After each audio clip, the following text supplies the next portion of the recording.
No. All right, hi everyone. Thank you very much for inviting me to be a part of this. I'm really excited to talk to you about some of my work, which mostly focuses on measuring fairness behavior in children, but I tried to situate it in this broader context of measuring cooperative behavior in children. And I'm going to go through a couple different approaches that I've used, and it probably does make sense to interrupt me as we go. If you have questions, I think that would be a nice way to get the discussion going, but of course we can chat at the end as well. So everyone in this room knows how it feels to be treated unfairly, whether you're paying more than your fair share at a group meal, or as happened to me, you find out that you're making a lot less in terms of salary than a colleague who's at the same position, in the same position. And I think if you sort of think about those instances, you'll agree that unfairness feels really bad. And the question that I'm really interested in is where this sort of negative response to unfairness comes from. And the big idea motivating this question is that our sense of fairness is a vital part of what makes us such a cooperative species. So humans are really remarkable amongst other animals in the extent to which we work with unrelated individuals on these huge scales. And I love this example of Habitat for Humanity volunteers. This is an organization in the States where people get together to build houses for people without houses. And here they are working together with strangers to build a house for strangers, and they will probably never interact in this group again. And yet still we see this large investment in benefiting others. But the same things that make cooperation so unique in our species are also the same things that make it very vulnerable to cheat. So these are individuals who want to reap the benefits of cooperation without investing in it. So basically they want to exploit the good cooperative members of their group. And the idea that I'm interested in is that our sense of fairness plays a critical role in sort of regulating these unstable cooperative relationships. So this gives us a way to avoid being exploited by those uncooperative individuals. But the question we want to focus on today is, where does this sense of fairness come from? So what are its origins? And I approach this in two different ways. One, by looking at the origins of fairness in development, and that's what I'll talk about today. But I also study the origins of our sense of fairness by looking across other species, so by thinking about what its evolutionary roots are.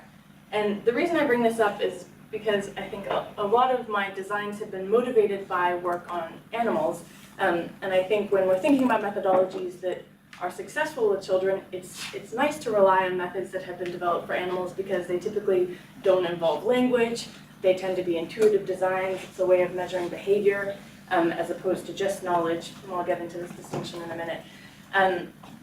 And in particular, when you're taking tasks across cultures, which is what I'm trying to do more and more, nonverbal sort of methodology is really helpful.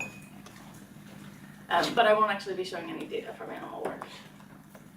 So the question I'll be focusing on today is, how can we study the origins of fairness in development? What are some methodological approaches that we can use? And I was told to really focus on methods, so I'm going to try to do that as much as possible. And really, if you have questions about these designs and so on, please stop and ask. So I think work on the origins of fairness can really be divided into two broad categories when we're thinking about the methods that have been used. The first is where we look at children as judges, and then the second is where we're looking at children as actors.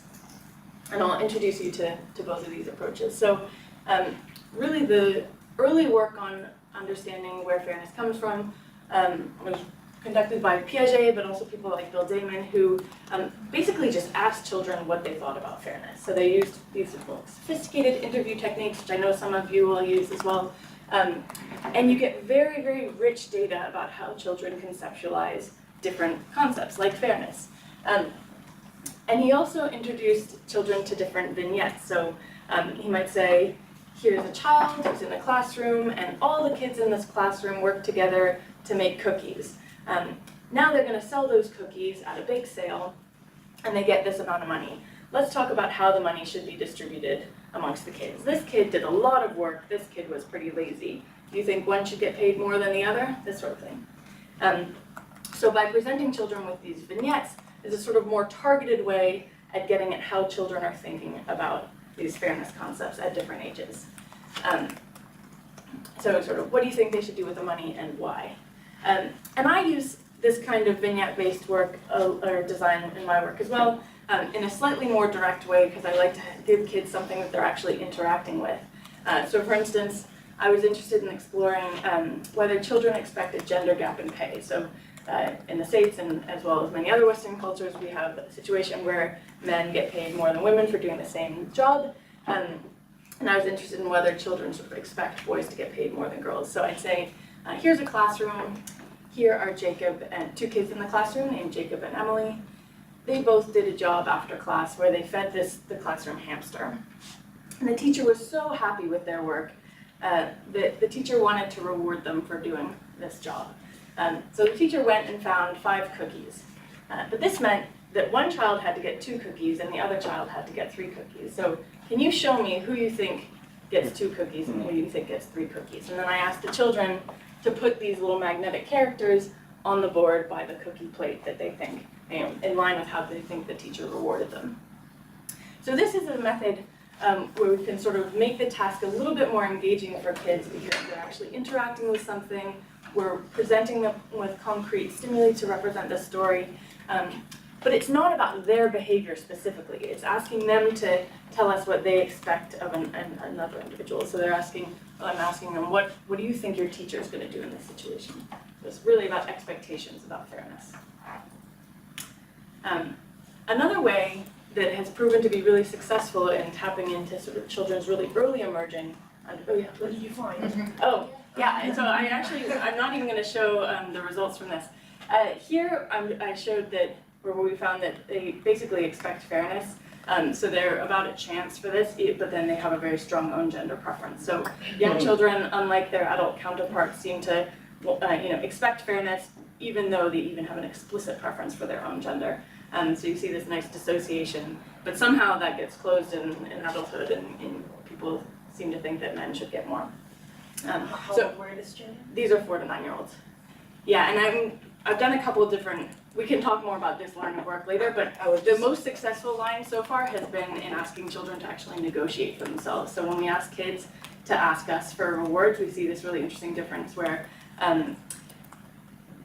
boys ask for the same amount whether they're dealing with a female or male experimenter, but girls ask for less if they're dealing with a male experimenter, and that's quite a robust finding across age groups. So that's starting at 6. So we're just, that's new data, we're just coding all the videos to make sure there's not something weird about like the male experimenter versus the female experimenter, but that's sort of the closest we've come to seeing anything like the gender gap in development, gender pay gap in development. Okay, so another way that people are starting to look at these early emerging expectations is by using looking time studies. And this will probably be review for some of you, but I think it's worth kind of going over what a looking time study is measuring. The basic idea here is you show infants, usually pre-verbal infants, some puppet shows or some videos, and then you give them a chance to look at one of 2 events. And the idea here is that infants are going to be looking longer at something if they're surprised by it. So if you see really long looking time, that's indicating that you somehow violated their expectations of how the world should work. And that will give you some insight about how they're thinking about the world, right? So I think this will make more sense when I walk you through this. So for instance, 19-month-olds would see 2 giraffes, and this is work, by the way, by Stephanie Sloan out of Renée Bayerjean's lab. 2 giraffe puppets come out. They dance around, so it's clear that these are animated agents, and that's important that the children know that they're sort of agentic. Then the distributor comes and says, I have toys. And then the giraffes get really excited, and they say, yay, yay, yay. And then the infants see one of 2 outcomes. Either the distributor distributes things unequally and gives both of the toys to one of the giraffes, or they distribute things equally, and both giraffes get one. And an example of the type of thing found here is here you're looking at mean looking time on the y-axis and these 2 events. So on the left you're seeing the unequal event, and on the right the equal event. And you can see that infants are looking longer when it's the distributor rewards them, these agents, unequally. So you're getting longer looking time here than the situation where they're being rewarded equally, suggesting that infants are surprised at inequality, which means infants in this kind of case seem to expect equality. Yeah? So how do you control for activity? So there will be more activity in the sort of place where you put more stuff, right? Yeah, so there have been a couple of studies that did this. They basically run a million controls to do these things. So they control for symmetry. In this situation, they don't get this effect when they're not agentic. So in that case, the distribution would be the same, but all they're changing is that the giraffes aren't animated, and you don't get that expectation. So yeah, but what's nice about this, and why I like showing it, is that around the same time, 3 labs did a looking time experiment, and they all showed this expectation for equality coming out. Yeah. Yeah, you might talk about this, but how important is for something like this, like emerging so early, like the reaction of the giraffes, which is a weird question. Like, if they were happy about that, or if they weren't happy about that. I actually don't know. This is not my work, so I've never done infant work like that. But that's never been looked at in the studies that I know about. So maybe people are looking at that. But in terms of like, if one giraffe was like really sad and then the other one didn't seem to care. So you don't know of any work like on this in general, like line of work, where people say like, oh, it's an unequal distribution, but they both seem to be quite happy with that. Yeah, no, I don't. There's not a huge amount more. of hitting emotion and fairness stuff yet. So that's kind of early. Even in older children, there's not a huge amount with sort of emotional reactions. That's a question I get a lot from my work. But Jessica Somerville is the person who's doing most of this work, and so she would know better than me. Okay, so that's all that I wanted to cover in that area, because I don't actually do a huge amount of work on assessing knowledge, but I think it's important to know that this is one way of getting about it. So I think you want to be like clear about the questions you're asking, and if you want to know how children are thinking about fairness, these kinds of designs are really useful. Where children are sort of impartial judges watching distributions happening and giving you some insight into whether they think those distributions are okay or not. My work focuses on this other type of approach, which is really measuring behavior. So we're putting children in the position of actor and asking them to divide up resources or to make decisions that usually affect them in some material way. And so the reason I think it's important to know kind of whether you're assessing knowledge or behavior is because there's quite a bit of work coming out now that shows that these are pretty dissociable in development. So for instance, children seem to understand that they should be fair and expect fairness long before they actually behave fairly. So you see this, it's 4-year-olds. There's a really nice study by someone named Craig Smith where you can ask a 4-year-old, how should you divide these? And they'd say, oh, I should share equally. And you say, how are you going to divide them? Like, I'm going to keep more for myself. Right? So they like understand they should be fair, but they're not going to behave fair. And I have some work also showing that if you just kind of give kids a little bit of a push in one direction where you're like, remember to be fair, it totally changes their behavior. So knowledge and behavior are not always tethered in development. Okay, so I want to spend the most time here, and this is where I get into the stuff that I've really designed. So how do we measure fairness behavior in children? And essentially what my colleagues and I have done is we've taken some classic paradigms from economics and we've adapted them for use with young children. And what I want to do is talk you through work on the dictator game, the ultimatum game, and if we have time, the third-party punishment game, which I think we probably will. While reviewing these 4 methodological considerations after each paradigm, sort of give you a sense of this decision-making behind these designs. So the first is, how can we make tasks engaging and appropriate for children across cultures and across ages? The second is, how do we ensure that children understand different economic games? And I think assessing comprehension is really important here. How do we create multiplayer games when we only have one child in the lab, for instance? And then something that I certainly don't have the answer to, but that I think about a lot, is how can we reconcile the trade-off between experimental control, so making sure you really understand what's happening in the design that you've created, in the task that you've created, and social validity when working with children. So those things are often, it often involves a trade-off between these 2 things. Okay, so I'll start with the dictator game. This is a game that's widely used with adults to assess generosity. So how how generous they are, how much they want to share with others, but this taps into notions of fairness as well. So in this game, one actor, or the participant, is given an endowment of resources, usually let's say $10, and they are told you can keep all of that money for yourself, or if you'd like, you can share with another individual.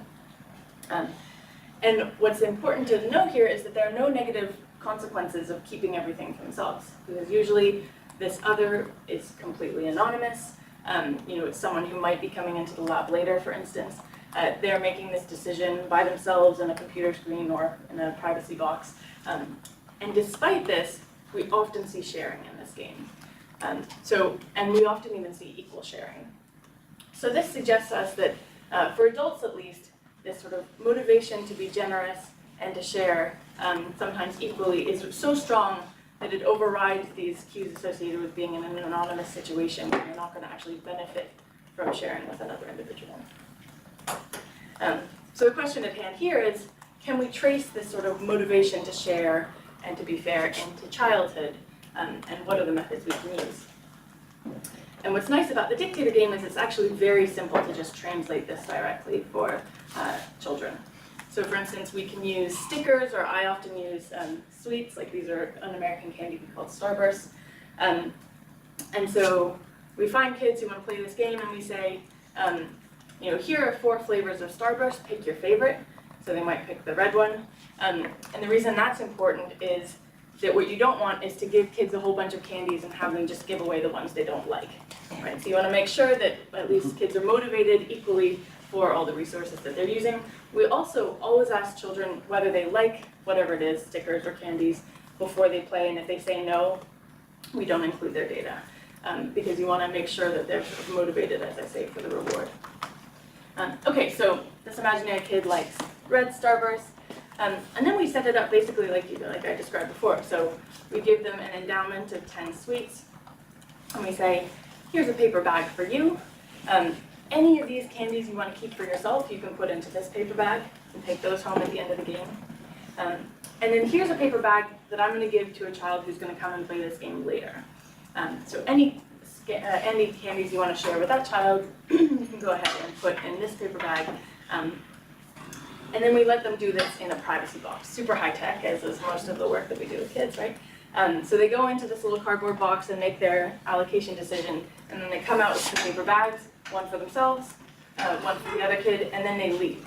So of course, we then go count the candies that they've shared in the other bag, but when they're making their decision, they're not being watched by other peers, and they're not being watched by the experimenter. So our hope is that this sort of mimics the anonymous situation that is more standard of the dictator game.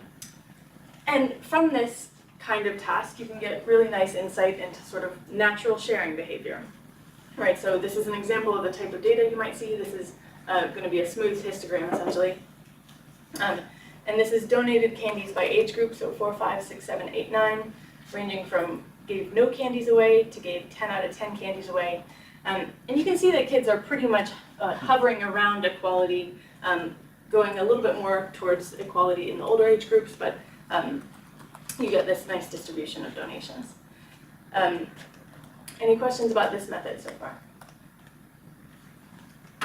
Okay.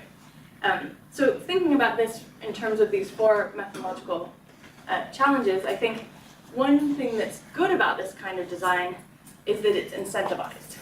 So kids are playing with a resource that they actually really care about, and so donations in this game are costly. So it's a way of measuring costly behavior, which maps onto most situations in the real world where you're sharing, right? Instead of asking how would you share or how should this person share, where you have no stake in the outcome. Here kids are really invested in keeping these resources, so if they're giving some away, it's a bit more meaningful. Yeah? Yeah, I just remembered I did have a question. Yeah, please. Because I noticed you said that the child is told that whichever candies you want to give to another child, who is going to be coming to play this game later. And I wonder if that who is going to be coming to play this game later influences the child's decision. Because in knowing the child will be coming to play the game later, the child will be able to keep his own candy or her own candy. Yeah, you know what, and I think, and as I said that, I realized we don't say they're going to be coming to play the game, we say coming into the lab later, Okay. or coming in later. Yeah, that's a really good point, yeah. And by the way, we actually do hand out, so we don't use deception in this type of game, we actually do hand out those donated candies to kids. But yeah, good point. Do they ever ask you back ask for understanding or ask for further explanations, you see them checking. About who the other kids are? Like, Or yeah, any questions that would indicate, so how should I behave? Is it important that I donate or not? Something like that. Right. We do sometimes see, not in this game so much, but sometimes I'll get questions about who the other children are. So, and then often I try to anticipate that and have, sort of when I'm doing this in a school, I say someone else from your grade. Or like have some category, some broad category of person that I can tell them. This, in terms of like, your other question, are they getting a sense of like, should I share or not? This was actually part of a study looking at exactly that. So we were giving them different types of information about whether they should be selfish or generous, and seeing whether that kind of information pulls them away from, this is the control data. So basically what they do when they don't have any information, and not pictured here are the experimental results where it does seem like kids are really absorbing information from their social environment about what they should give. So when we tell them to be generous, they're pulled towards the generous end of the spectrum. When we tell them they could be selfish, so we say, you know, you can give, most kids who play this game give only 2 and keep 8 for themselves. In the youngest kids especially, you get this massive spike. They're like, sweet, I can be selfish, and it really pulls them towards the selfish end of the spectrum. So I think they are actively trying to figure out what they should be doing in this task. And this is the control where we're expressly not, you know, giving them any information about that. Okay, and I think another thing that's good about this in terms of keeping kids engaged is it's really short. So something that I'll get into in the next couple of designs where we do repeated trials is that what's nice about this is it takes about 4 minutes. It's easy to understand. You make sure that they understand, like, these are going to this kid, these are coming to me, and the whole thing takes 4 or 5 minutes, right? And the other nice thing about this is you can just adapt the resources. So this has been used really successfully across cultures, for instance, because you can use like stickers or candies or little toys that are relevant and at lots of different sites. So it's very adaptable in that way.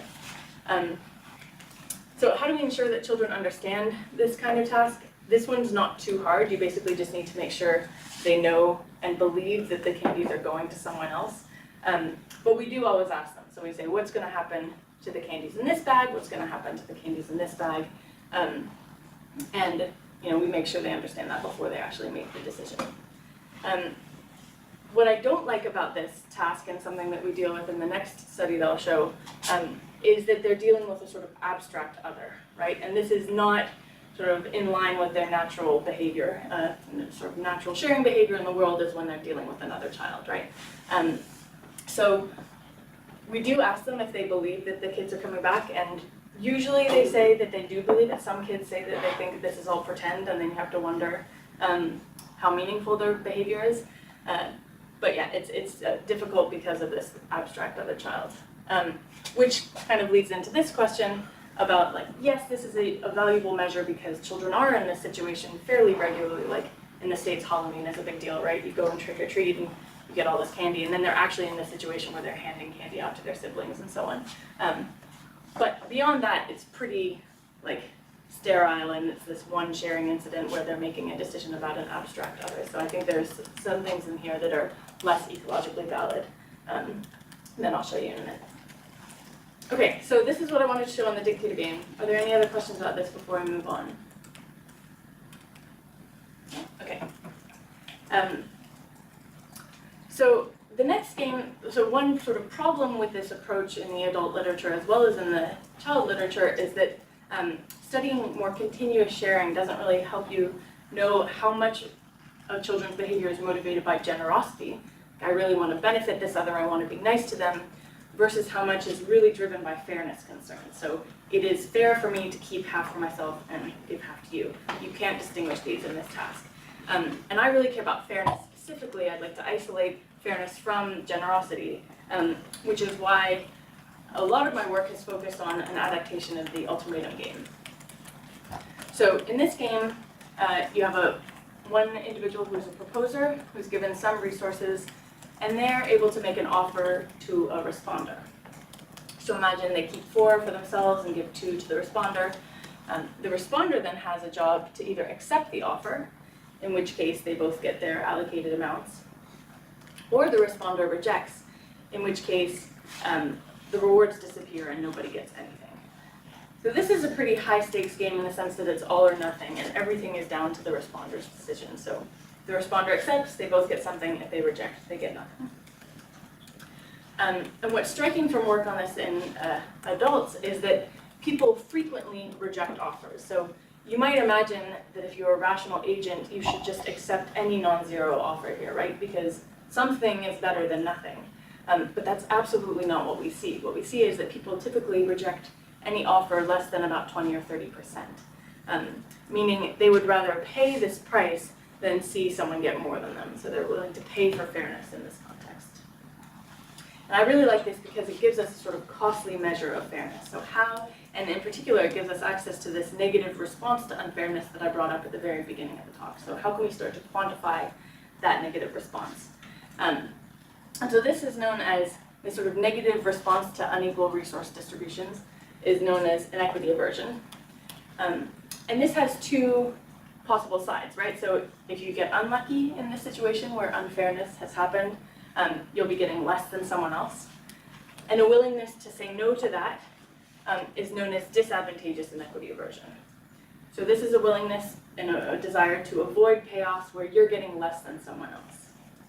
And this is mostly what we think about when we think about our response to unfairness. Like, we really don't like getting less than other people. But of course, unfairness has the other side as well, where you get more than others. Right? So sometimes when unfairness happens in the world, you get more than someone else. And what's striking about human adults is that we see rejections even in this case. So even in cases where I'm getting a higher payoff than someone else, I will reject, and this is known as advantageous inequity aversion. And it is, of course, this is a weaker response than disadvantageous inequity aversion, but you do see some nice examples of this in the real world. And there was a good one recently, I don't know if you saw this, where doctors in Quebec, so I'm Canadian, so I like that this is a Canadian example. Doctors in Quebec were refusing a pay increase because they thought that their colleagues who are nurse practitioners were not getting a similar pay increase, and they also wanted to see that excess money going into better health care for the population. So they said no to more money because they thought it was unfair, which it maps onto this kind of response. So this motivation to say no to more. So the question that I wanted to get at with my friend and colleague Peter Blake is, are children inequity averse? And do we see the response in both of these directions? So first, do children dislike getting less than others?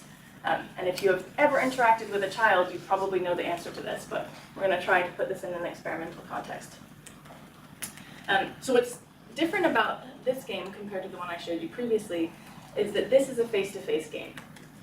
So I'll go out to public spaces around Boston. Usually, like, there's this big park downtown called Boston Common, and I'll go and set up shop there with a little folding table, and I'll recruit two kids that don't know one another to play this game. This is all staged. These are brothers, so they obviously know each other. But when I do this, I'll assign one child to the position of actor, and the actor has control over these two handles. And the partner is the recipient. So the recipient is passive in this game. They don't make any decisions. They just get candy or not, depending on what the actor does. So I then put different amounts of candy on these two trays, and the actor faces a decision. They can either accept the allocation that I've put down by pulling this green handle, and as you'll see in the video in a second, well, you actually won't see this. So if you pull the green handle, these trays tip outwards, delivering the candy into two side bowls, and the kids know that they get to take home any candies that are in those side bowls at the end of the game. If, on the other hand, the actor is not satisfied with the distribution they see on the trays, they could reject the offer by pulling the red handle.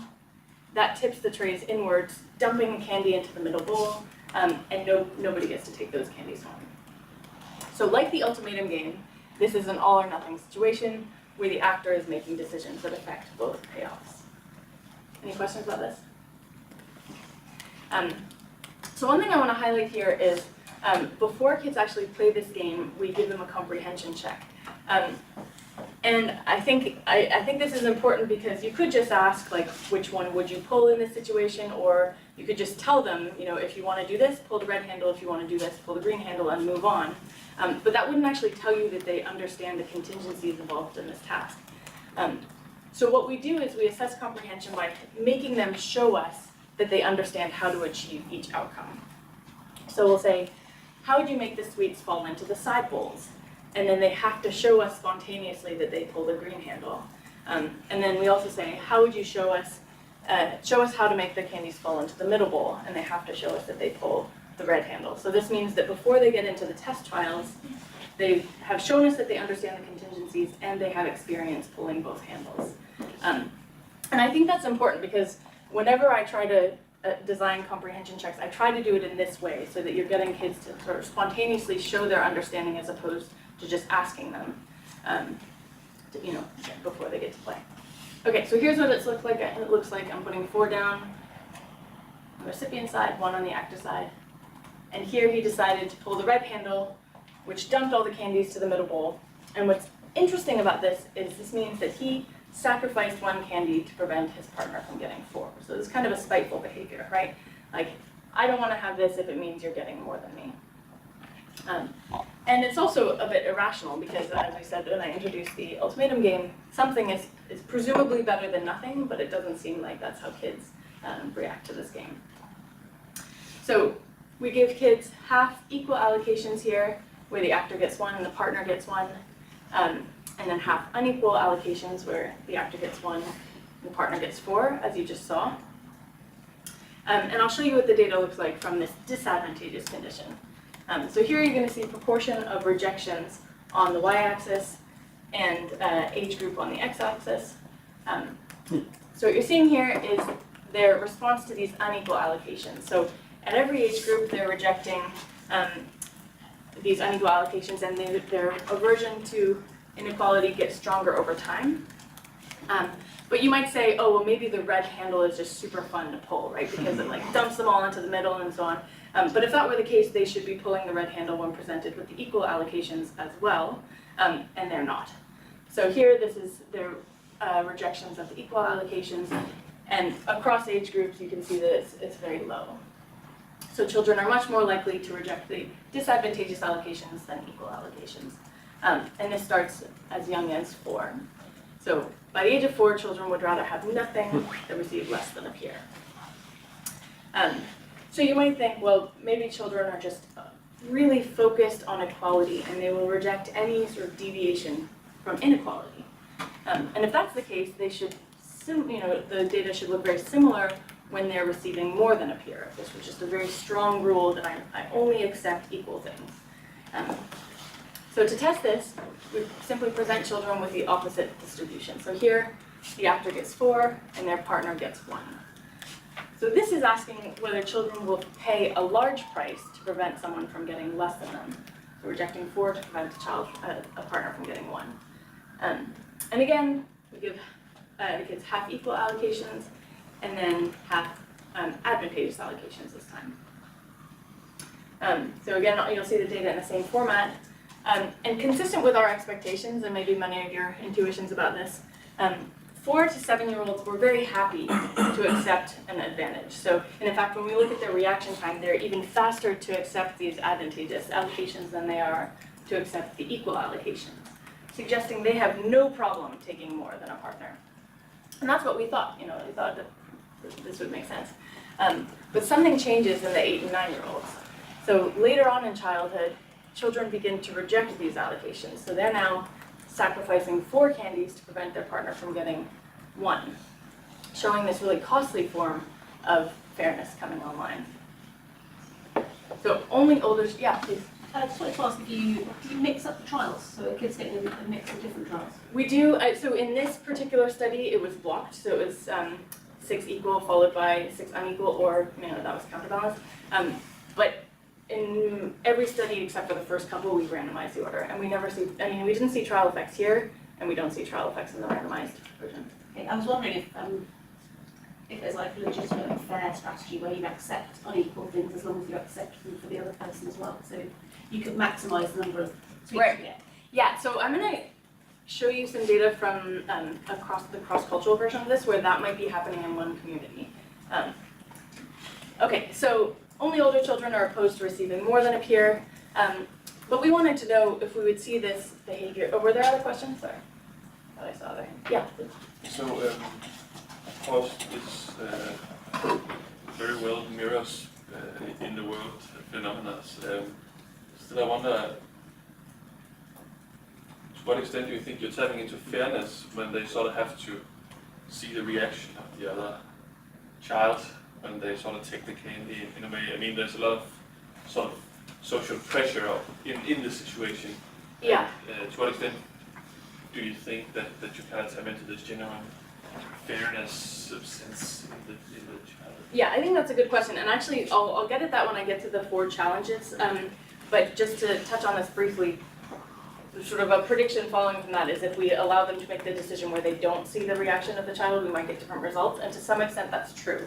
So when we put them in a situation where we block the other child, so now I'm the actor and I know you don't know that I have more, we see a little bit more selfishness there. So they're a bit less likely to reject those advantageous allocations, but it doesn't push it all the way down.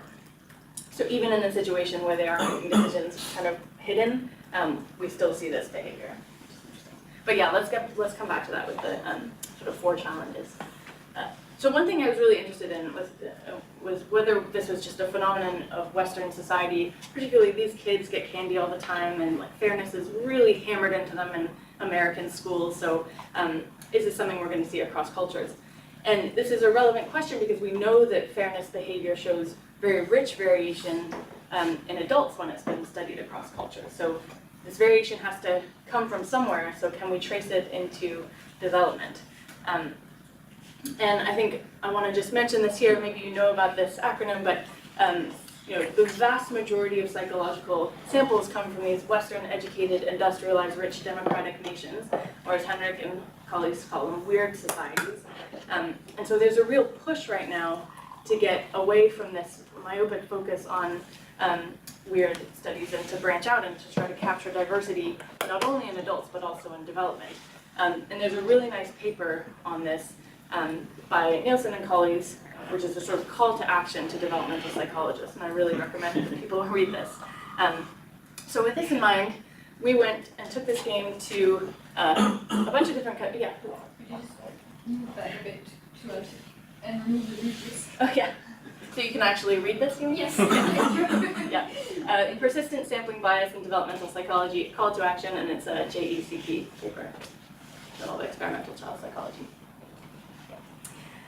Okay, so we took this to Canada, US, Mexico, Peru, Senegal, Uganda, and India to see what kids would do in the same situation across different societies. And of course, because we were taking this to a new context, we had to make some methodological changes. So for instance, we had the experiments conducted by a local research assistant in the local language at all places. In the US, we don't tend to gender match because, well, we just don't. We don't think we have no a priori hypotheses to think that gender will matter, but just to control for that, we've gender matched when we did this across different cultures. And as I said, when we do this in the US, we try to get unfamiliar pairs, so kids that don't have an existing relationship when they come into the experimental setup. This was simply impossible in some of these sites. So for instance, we were testing children in a Maya community in Mexico, which is a small town, and that's the place where I think we might be getting what you mentioned. And so all the kids know one another. There's no way you can pair kids that don't know one another. So that's a compound, but one that's there for legitimate and interesting reasons. Okay, so I'm going to jump right into the data here because you've seen the task already. So here you're going to see probability of rejections and age. And this is how children across societies deal with those equal allocations. And you can see across the board, they are very unlikely to reject equality. So an acceptance of equality seems to be sort of phenomenon that we see across different cultures. And similarly, we saw disadvantageous inequity aversion everywhere. So children in all societies were willing to pay the price of one candy to prevent their peer from getting more than them. So it seems like this response to getting less than others is seen in all of these societies, but with some interesting variation. So this is, these are the Mexican kids, and we think what was maybe happening there is they know each other, so maybe employing this strategy where they're just like, I'm gonna accept everything because that's gonna maximize our joint payoffs, and then we can divide up later. We don't actually know if they divided up things later because we can't follow them home, but even in Mexico, we did see more rejections of the disadvantageous allocations than the equal allocations. What was interesting is we saw a very different pattern of results when looking at the advantageous responses. So again, with equality, we see this everywhere, but we only saw children rejecting these advantageous allocations in the USA, which we expected because we'd seen it before, Canada, also a weird society, and Uganda. And there could be interesting reasons why we saw it in Uganda. But, people talk a lot about how norms of equality are very emphasized there, but it could also be for less interesting reasons, namely the school where we were testing has heavily Western influence because teachers from the West come in and do curriculum development, so we're really not sure what accounts for this. But the takeaway from the two figures I just showed you is there's this interesting asymmetry between the amount of cultural variation we see in this response relative to the disadvantageous inequity response. So children everywhere seem to dislike getting less than others, but this aversion to getting more than others seems to be more flexible. Maybe it's because they're sort of sensitive to different cultural norms surrounding fairness and what they should do in this sort of situation. So the take home from the inequity game is that this response to getting less than others seems very foundational and it's very deeply rooted in development. It emerges early and we see it everywhere. Whereas this response to getting more than others seems to show more flexibility. So we see it emerge much later in development in the USA, and we see it show more cross-cultural flexibility when taking this task across societies. So coming back to these four considerations, I like this task for a couple of reasons. One is that the apparatus is really fun for children. So when I set up in Boston Common, I often don't even have to go recruit kids because they come to the table and want to know what's going on and they ask if they can play. And I think just having something that's attractive like that is really useful in terms of just motivating children to want to participate in science, right? I also like that task because we used familiar materials, which makes it particularly, just wood and sort of electrical tape, which you can get across societies. And this became important when we did do this cross-culturally because it wasn't like a weird thing for kids in Uganda to be interacting with this because they interact with these materials all the time. In fact, our apparatus broke in Peru and they just made a new one with stuff that they could get down the road, right? And I think that's important because some of the other stimuli I use would be really strange if you brought it out. And we do a lot of stuff on iPads now, and I just wouldn't take an iPad to the kids in Uganda because that would be the first time a bunch of them had seen an iPad. Okay, yeah, there's a question there. Yeah, so I actually thought of this question before. You mentioned that you kind of attract them through curiosity, and this seems like the term toyetic, something that has the affordance of play or something that you want to kind of tinker around with them in a playful fashion. So I'm wondering about the framing of these kinds of studies. Are you presenting it as a game like Sorry or a card game or something like that, or more like a game that you play like you play with a toy, or as a transaction? What's kind of the verbal framing around this? Okay, so it has changed a bit because our ethics protocol no longer lets us call it a game when we're recruiting kids because they think it sounds too fun. And they don't want to make kids too excited about participating, but in the first instantiations of this, we did call it a game. And I think we'd say, yeah, do you want to come play a game where you make decisions about candy? Is how we would frame it. So I don't know if that actually can tease apart those two alternatives that you mentioned. What we definitely try to do is not frame it as a competitive game. Got it. Okay. But we give them very little information outside of that initial sort of introduction. We don't tell them how long they'll be playing. But I don't know if there's a way, whether that gets at your question. Yeah, it does, and I think it's something that would be worth trying to associate in future studies in some way, because that's some of the stuff that we've been doing here with adults at least, and we can see that just presenting stuff as something that's like gamified or presents itself as a game really changes the frame of engagement and kind of the way that people are motivated by it or act within it. So I'd be very curious to find out how that would work with kids. Yeah, that's fascinating. Yeah. Similarly, actually, I think even though you're using the word game, the apparatus itself is quite playful and perhaps they do that. Call it a toy. Yeah, and so they think of it in terms of winning and strategies to be the winner and have them work the most. So, Yeah. Yeah, I was just curious how many trials each pair of children will do together and how much candy they can get, because in a way it's a very different role than money. Just you can kind of get satiated. It's true, although we've never seen a sort of, yeah, it's true, and I also wonder about that.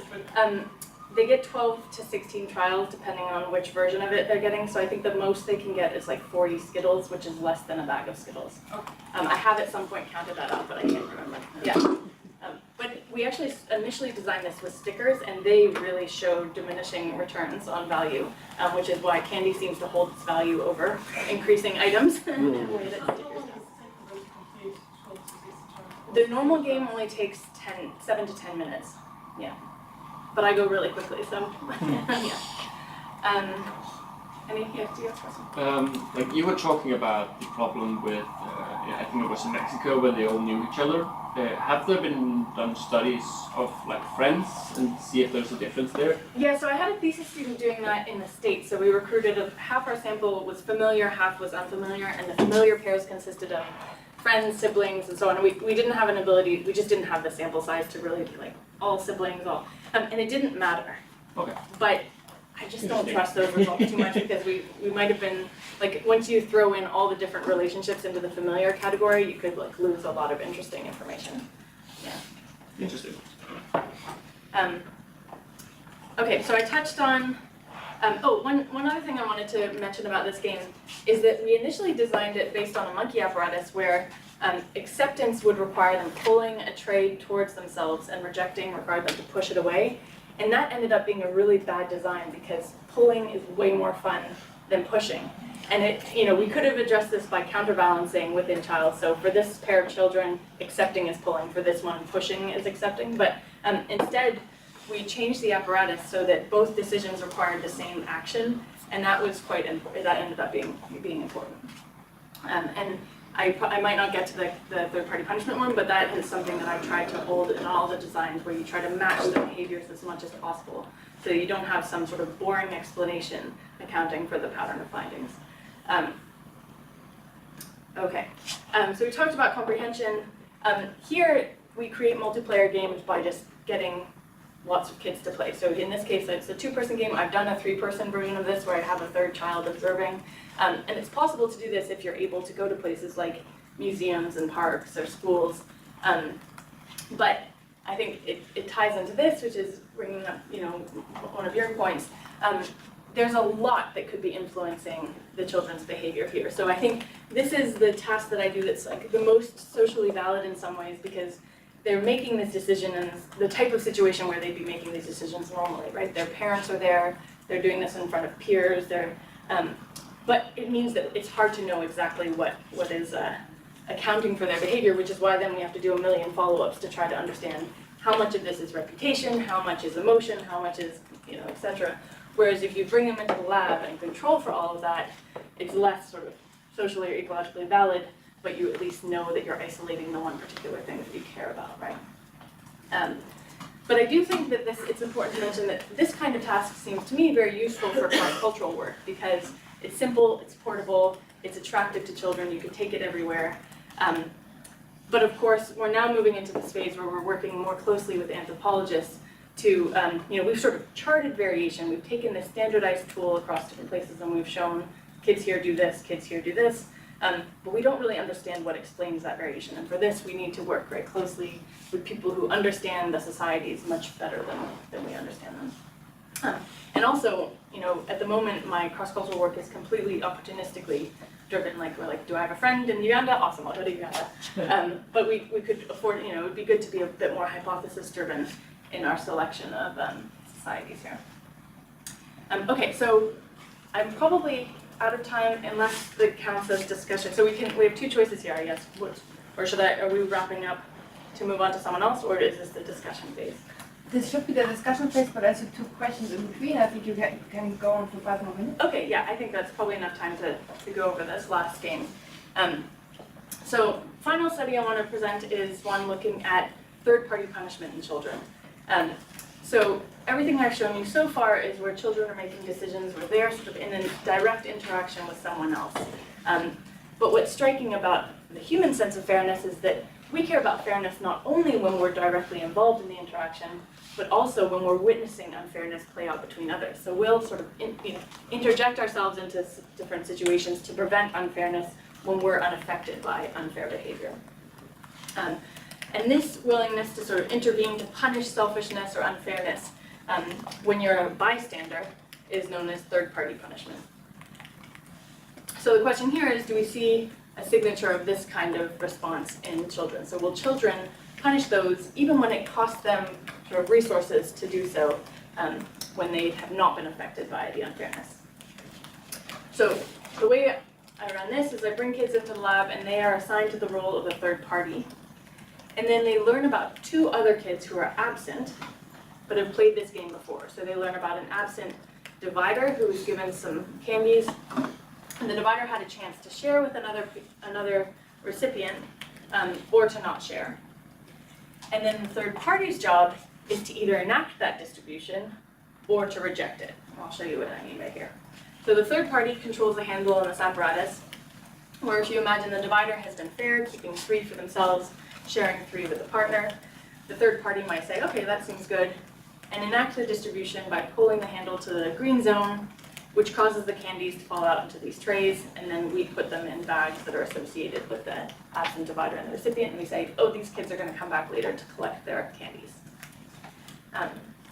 If, on the other hand, the third party thinks it's unfair, so imagine the divider keeps all 6 candies for herself, sharing none with the recipient, the third party might pull to the red zone, which causes trapdoors to open up in this apparatus, all the candies disappear, and the divider doesn't get anything. And this would constitute a punishment decision because the third party is taking away the selfish divider's candy here. So sort of punishing selfishness in this, the distributor. But to make things more interesting, we have 2 conditions. In one condition, we ask the kids to actually pay some of their own Skittles if they want to intervene to punish the selfish divider. So kids understand they get an endowment of 25 Skittles in this green box, and we say, if you want to reject and pull into the red zone, you have to take one of your candies and pay it into the red box here. And all the candies in this red box will get thrown away at the end of the game. So they understand that doing this is throwing away candy, they won't get to take it home. But if they want to enact a distribution, they have to just take one out of the green box and put it back into the green box. And this will allow them to pull to the green zone, in which case they can enact the distribution. And this might seem like a really silly thing to do because it's completely meaningless, just like dumping candies back into the same box, right? But this is why I wanted to bring this up for the methods workshop. We thought that kids might just really enjoy moving their candies around, right? Because here they are sitting here learning about some absent others, which is maybe not so interesting for them.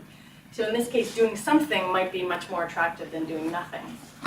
So I think it's really important in this game that regardless of their decision, they had to do exactly the same action so that we wouldn't have these sort of demand effects where we were getting them to do something just because it's fun to do something. Okay, and then we have a free condition, and you'll see this logic spill over to the free condition. So here, regardless of what decision they make, they have a 25 Skittle endowment. If they want to punish and pull to the red zone, they just put it into the red side of the box. If they want to enact and distribute the candies, they put it into the green side of the box. But as you can see, all the candies just circle back into the middle, and they get to take all of those home. So here, the behaviors are exactly matched across conditions, across the free and the costly condition. And what's funny is kids never really questioned this. They were like, oh yes, of course I must distribute these Skittles in this meaningless way. But I think it gets at this point that it's fun, kids want to be doing something in these tasks, right? So half of our children were in the costly condition, where they saw 6 fair trials, 6 maximally selfish trials. And then half of our children were in the free condition. I'll show you a video of what this looks like. So what you're going to see is the child learning about the absent divider's decision. Jillian is going to show them a sort of index card where we say this divider decided to keep all 6 for herself, sharing none with the recipient. And then you'll see what happens.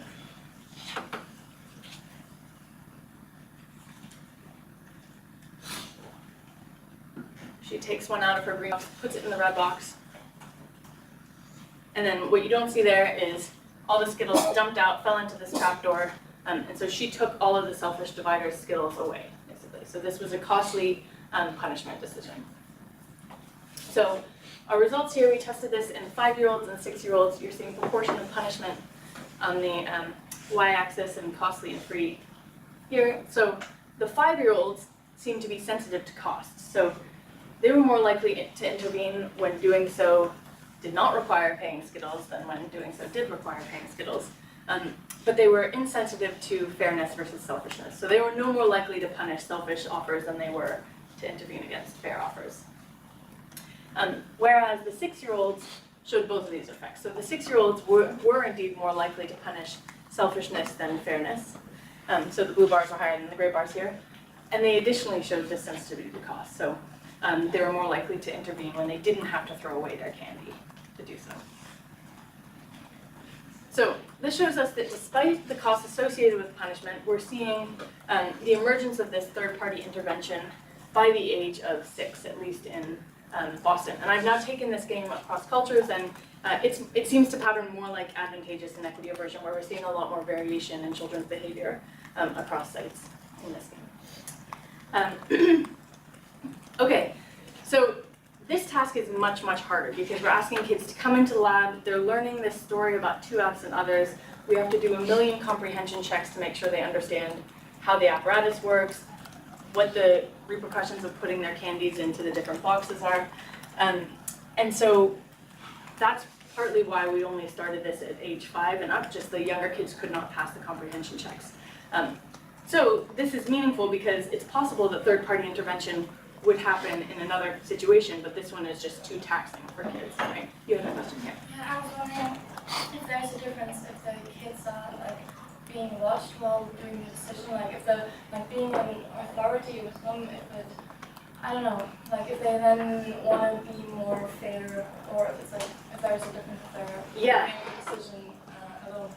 So I guess a couple things. So the thing we don't know is we don't know if punishers are more likely to punish if they are being watched versus not being watched. I mean, the experimenter was present always, so that wouldn't explain the condition differences, but it's possible that if we just took the experimenter out of the equation, they might not intervene anymore because maybe they're feeling pressure from the experimenter to intervene. From the position of the child, we've actually just run a version of this game where we're interested in the dictators. So what about the sort of distributors if they're being watched by an observer versus an observer who can punish them? And there we show that children are more fair when they understand that someone who's watching can also punish them. And so it doesn't seem to just be the observer effect there. Like it's something about like the possibility of punishment that drives their fairness behavior more. Yeah. Yeah, so I think this is a kind of bad design insofar as it really requires a ton of comprehension checks, but because there are so many complications, you sort of need those to be in place. But one benefit of it is it lets us test 3 kids at once in the lab, right? So it is a multiplayer game where we make sure that they understand that these kids are real and are coming back. Or actually, in this particular case, we're using deception. The kids are not real, but we debrief them at the end. But we want to make it as believable as possible for the purpose of the game. One thing I worry about with this is when I've taken this to Uganda, for instance, we got very different results. And I talk to people who work a lot with children there, and they say, well, and I was told that the kids don't do a lot of pretend play. It's just not part of their sort of daily lives. And so one reason why we might be getting different results is not due to any sort of difference in intervention norms, but rather the Ugandan kids are just like, what is this situation? This is super weird that you're telling me about these absent others. Whereas in the face-to-face case, it was much more sort of relevant for those kids. So I think there are definitely costs associated with this kind of approach.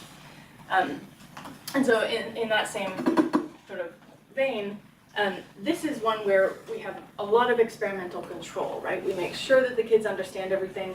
We're able to make sure that they're seeing half equal allocations and half unequal allocations, where if we had 3 kids playing, probably all the offers would be fair, so they'd never even have an opportunity to punish, right? Because kids just tend to be fair in these kinds of cases.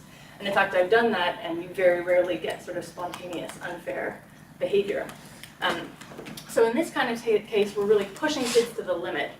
sort of outside of what we would normally see in their behavioral repertoire to understand like what sorts of cues would motivate their intervention. But I would say compared to the inequity game, we're at the other end of the spectrum here. So we have more control, but it's less ecologically or socially valid.